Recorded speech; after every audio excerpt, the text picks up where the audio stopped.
Hey, how's it going everyone? Today we're going to be working on this Game Boy Advance. Now this one I know has no power since I've tested this in the past, and that looks like my marking.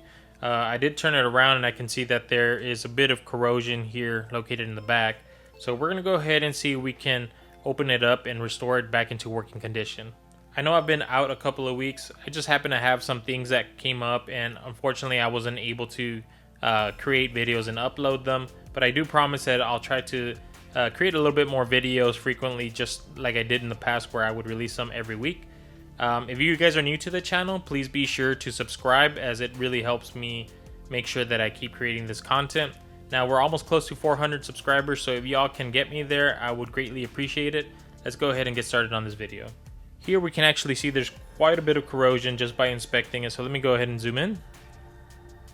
So if y'all have seen any of my previous videos, I normally like to test these contacts here to see if it's actually making connections. So normally what I like to do is put one lead over here on my multimeter and then test any of these two pins to see if it's getting continuity, and that's for the off state. Now for the on state, what I like to do is have one pin on this pin with the number 2 on it, and then simply touch any of these two right here, and if I get continuity while it's in the on position, then I know this switch is good.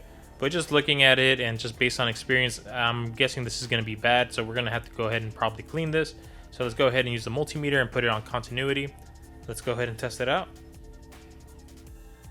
Okay, not getting anything there. How about this one here? Not getting anything there either. Okay, these two. Okay, that one works. Alright, so that one's getting some pretty poor contact. Now let's go ahead and put it on the on position. So this one here on the pin 2, and we get nothing here, and we get nothing there. Okay, so I think just based on how much is damaged here, I'm probably going to go ahead and desolder it from this point and this point right here on these two joints. I'm going to go ahead and lift it, just clean it very gently to make sure I don't bend it. This is very delicate. And then we're going to go ahead and put it back together and see if that fixes this.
This contact here is heavily corroded right there.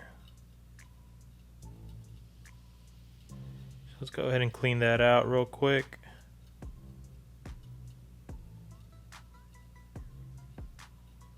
Quite a bit of stuff on there.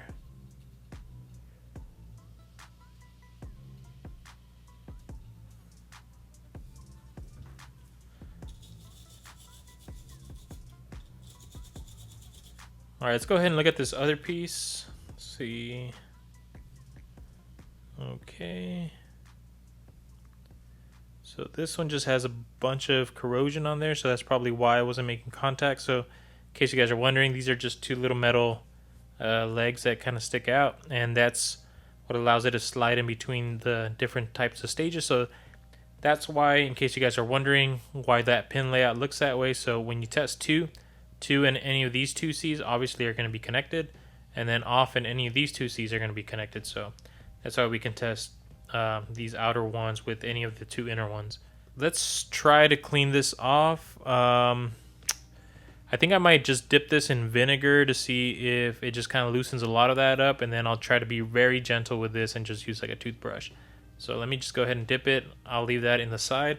In the meantime, I'm going to go ahead and start cleaning some of the battery contacts on the terminal here for this right here. This one seems pretty dirty, so we'll clean that in the meantime while this other thing is sitting in the solution. So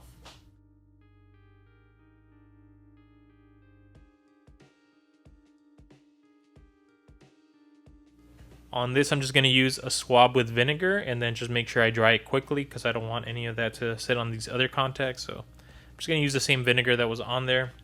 Just slightly dab it on here. Just kind of let it work through some of that corrosion. And then I'll go ahead and clean it up. So here I'm just being very careful when I apply it. If you guys are nervous about doing that particular piece, then I would suggest just don't do it and just use isopropyl alcohol. It'll take a little bit longer, but it's a lot safer, and make sure to use anything above 91%. So here it should start kind of coming off. You can see some of that on the Q-tip here. Same thing as before, just put a little bit of vinegar on here.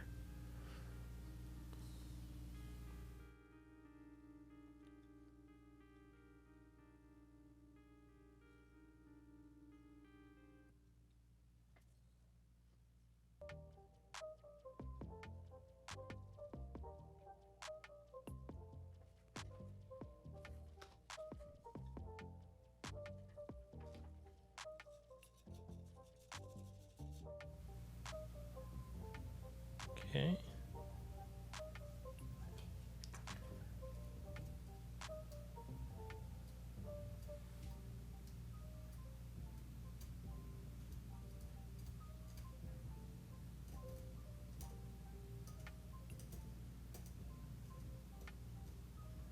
All right, look at that big chunk.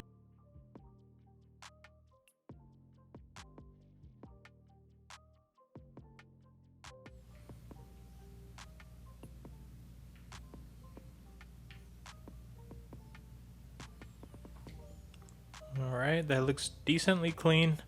Now I have to be very careful when I brush it. I have to make sure that I only brush in one direction and not the other, because if I pull this way down, I can end up breaking this top one. So I have to be just very careful.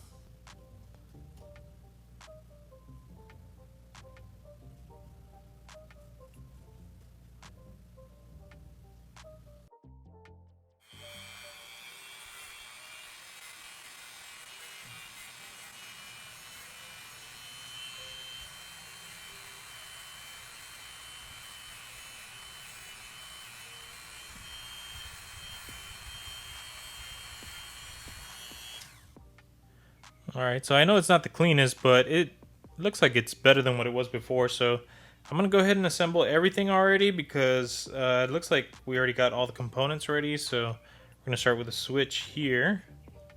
Just going to gently put it down there. And next we're going to work on applying the shielding back on. Okay, now everything's on there. Let's go ahead and get that soldering iron and let's solder this back on.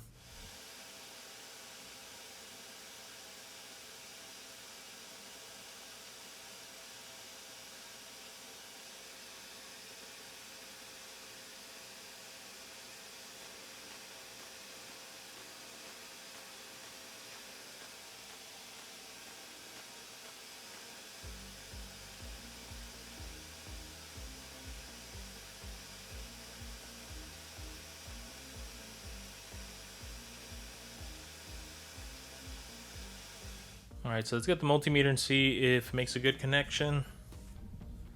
So this is on. And I'm not getting anything. Let's try this other one, but it should be the same thing and nothing. Alright, let's test the off. Okay, so at least off works. But on is not working. So it's probably this left leg not making good contact. I'm gonna have to go ahead and reopen this and see if we can fix a little bit of that metal and make it either a little bit cleaner, or rather, I think I'm gonna go ahead and just apply some solder on it, some fresh solder, and see if that helps with the contact, and I think that might fix it. So let's go ahead and reopen it and make that change.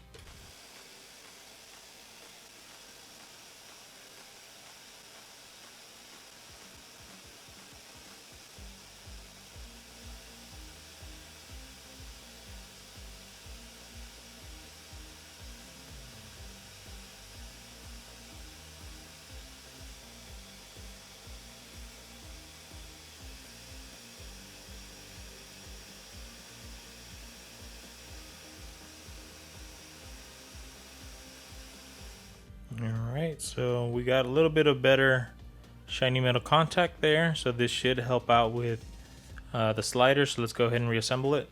Alright, let's put it back in continuity and see what we get.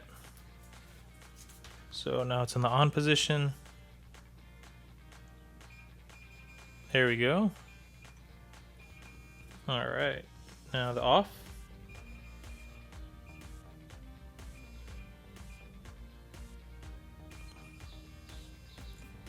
Let's try on again. Okay, looks like it's working. Let's go ahead and assemble the screen back on and see what we get.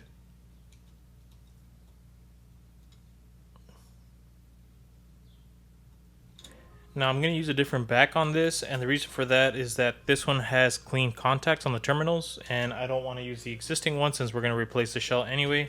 So this one has a bunch of corrosion, and I don't really feel like cleaning it because it's not worth my time.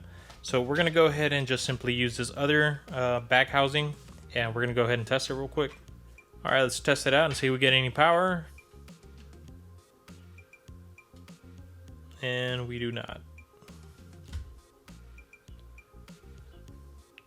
Go ahead and turn it off and try again. Still nothing. Okay, so let's go ahead and disassemble it one more time. I'm going to go ahead and supply some power in the back, and then we're going to go use the multimeter and trace to see if we're getting voltage. Alright, so first things first, we're going to go ahead and check to see if we get continuity here. And we don't. Again. Okay. Just not making contact.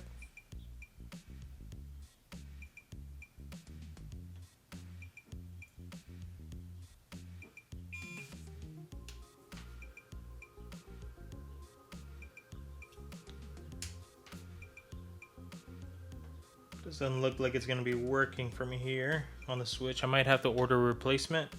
I don't have one. I've already tried twice to fix it. Normally, sometimes it works. Other times, those little flaps end up being just too loose because when you remove the shielding, it tends to not apply as much pressure downward. So I'm guessing if I press it down tighter, it might make that contact. Now, the thing is that I believe that it has to have pressure coming downward, and I think after that it'll make the proper contact here. So let me see if I can position in such a way. So I'm gonna push down now, and still nothing. Oh, there we go. But when I let go, see? So at this point I know that it's making contact, but I have to apply that pressure, and I don't know if that's going to be the proper solution here. It looks like it's working once I put the pressure there. So one thing I can do is press the edges to be a little bit tighter on the here on these edges. I don't know if you can see it on the camera. Let's go ahead and zoom in. Alright, so if you see here, there's a very tiny gap that might be causing it to lose some pressure on being pushed down. So right here, can't really see it, the camera doesn't see it, but right here there's a gap. Let me see if the other side is a little bit better. Yeah, so this one is actually a little bit better. So here, between this is the black end of the switch, and right here's where the metal starts, you can see that there's a gap. If I go ahead and push this in while I'm pushing this down, it might create that pressure that we need to actually make the proper contact. So fortunately, if I don't get this piece to work, then I might have to order an extra part that I'm gonna have to use to install the power switch, and that should take care of that. But I don't have that part on me, so I'd have to put that order in, but we'll try some other methods to get around that. Alright, so we went ahead and tightened that up, so now it's actually really flushed against it, and it looks pretty good. So let's go ahead and test it one more time and see if that works. And we got no power. So at this point, this switch was too damaged for me to even clean it out. I think what I'm gonna have to do is order that replacement part. Now I can still go ahead and test, and I can show you guys how I do that just to see if this motherboard and everything else in the system is working. That way I can determine whether this is just going to be a donor board or not, or if it's still salvageable. So let's go ahead and show you that. So it's really easy to jump it. I'll show you that piece real quick, and then I think that will still wrap up that video once I get that determined, because we need to see if we need to wait for this part to come in. So let's go ahead and open it up real quick. All right, we're going to supply some power. Black goes to negative, red goes to positive. First I got to make sure that this is off. Now let's power it on. And we're going to use the multimeter to determine if we're getting voltage across the board. So the first thing we want to check is the fuse, and that's located right here in this F1. So we're going to put the black on black here, and let's test out that F1 fuse right here. I'm not getting anything here. How about the other side? Okay, I got 3 volts on that fuse, but I don't have 3 volts coming the other way. So I can go ahead and show you here. Let me just zoom out. Let's move this over. Okay. Alright, so I have it set to direct current on voltage, and I'm going to put the black lead here, and like I wanted to show you here. So right, we touch the red terminal, we get 3 volts. We touch the left side of the fuse, we get 3 volts. Now we touch the right side of the fuse, and we get nothing. I'm going to go ahead and set it to continuity mode, and then we're going to go ahead and test this fuse. And as I suspected, I'm not really getting anything. I do have some replacement fuses here. I can go ahead and replace that piece really quick. One thing to know when we're putting the fuses, it really doesn't matter the orientation that you put it in. So this one's fairly easy to remove and put on. So let's go ahead and get that out of the way.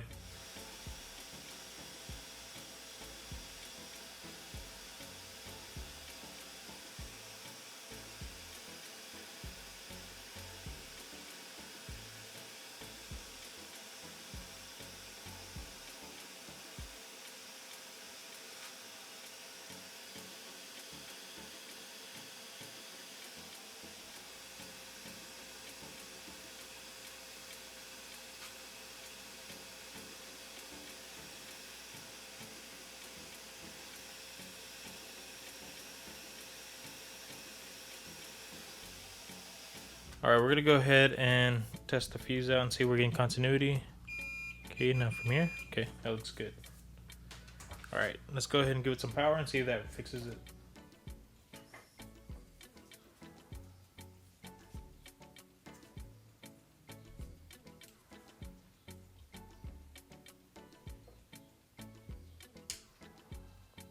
Oh, there we go. Alright, let's test it out. Alright, looks like that fixed it. I'm going to go ahead and replace the shell, and then we can go ahead and wrap this up.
Alright, let's go ahead and test it out.